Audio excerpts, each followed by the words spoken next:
If you really want to know what the definition of insanity is, you need to look no further than what the Democrats have proposed this time. Democrats have proposed legislation that would prohibit border separations and would actually go as far as preventing federal law enforcement agencies almost everywhere near the United States border from arresting and detaining criminals who are parents, even those who have nothing to do with unlawfully crossing the border and seeking asylum. But what's perhaps even worse is that this newly proposed legislation, which was co-sponsored by every Democrat in the U.S. Senate, it doesn't distinguish between illegal alien children and children who are U.S. citizens who are already in the U.S., meaning it doesn't distinguish between federal officers having to deal with the border crisis and federal law enforcement pursuing the ordinary course of their duties such as federal offenses.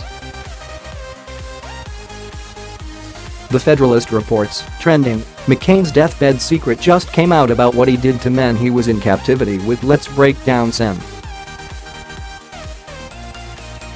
Dianne Feinstein's proposed Keep Families Together Act to see where Democrats went wrong. The bill provides that an agent or officer of a designated agency shall be prohibited from removing a child from his or her parent or legal guardian at or near the port of entry or within 100 miles of the border of the United States, with 3 exceptions to be discussed later. 4 immediate warning signs in this provision should put the reader on notice that this bill is not what Democrats claim. First, designated agency here is defined as the entirety of the federal departments of Homeland Security, Justice, and Health and Human Services.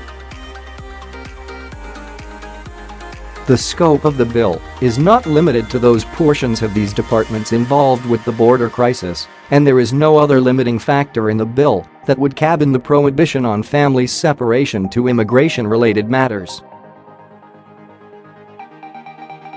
In other words, this bill is going to regulate conduct across a great many federal offices that have nothing to do with separating children from families arriving unlawfully in the United States. Second, agent or officer is not defined by the legislation, except to say that it includes contractors. Federal law, however, already defines officer to include, with exceptions not relevant here, every federal employee appointed to the civil service by the head of an executive agency and ultimately overseen by the head of an executive agency. Here again, this bill is not limited to controlling the behavior of the DHS, DOJ, or HHS officers involved in the border crisis. The proposed law would apply with equal force to, say, FBI agents, part of DOJ, Secret Service agents, part of DHS, and Centers for Disease Control officers, part of HHS, in the exercise of their everyday duties. Third, at or near the port of entry, or within 100 miles of the border, does not meaningfully limit the geographic scope of this bill. That area includes almost the entirety of the geographical territory of the United States and the vast majority of people living in it. 200 million people live within 100 miles of the border. That's roughly 2/3 of the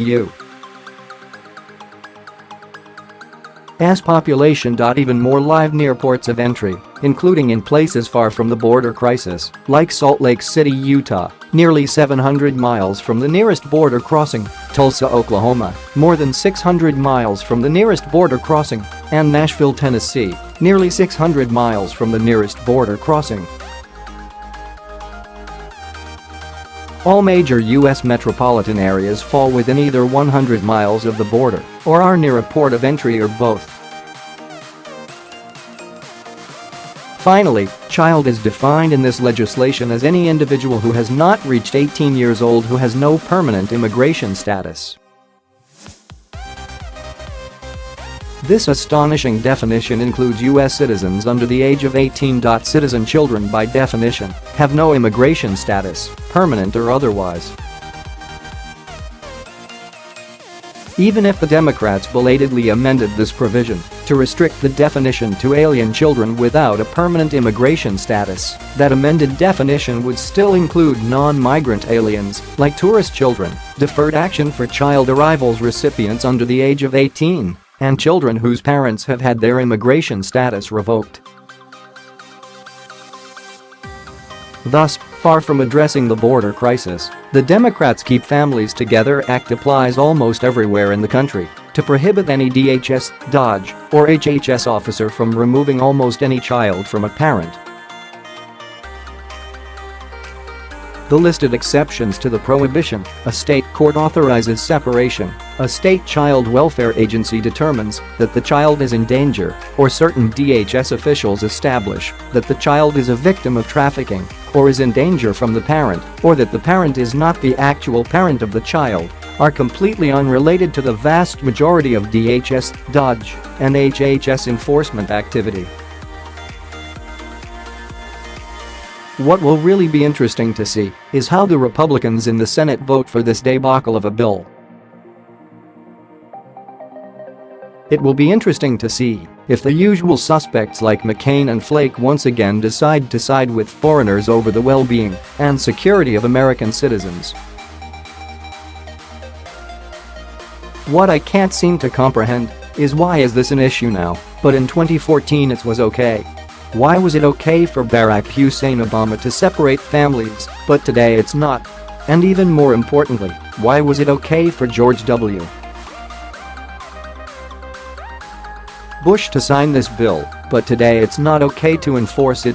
Is it because once again the former globalist presidents and their left-wing media hacks don't like the fact that us peons rose up in 2016 and voted in a president who cares about us Americans over foreigners? I think we all know the answer to that.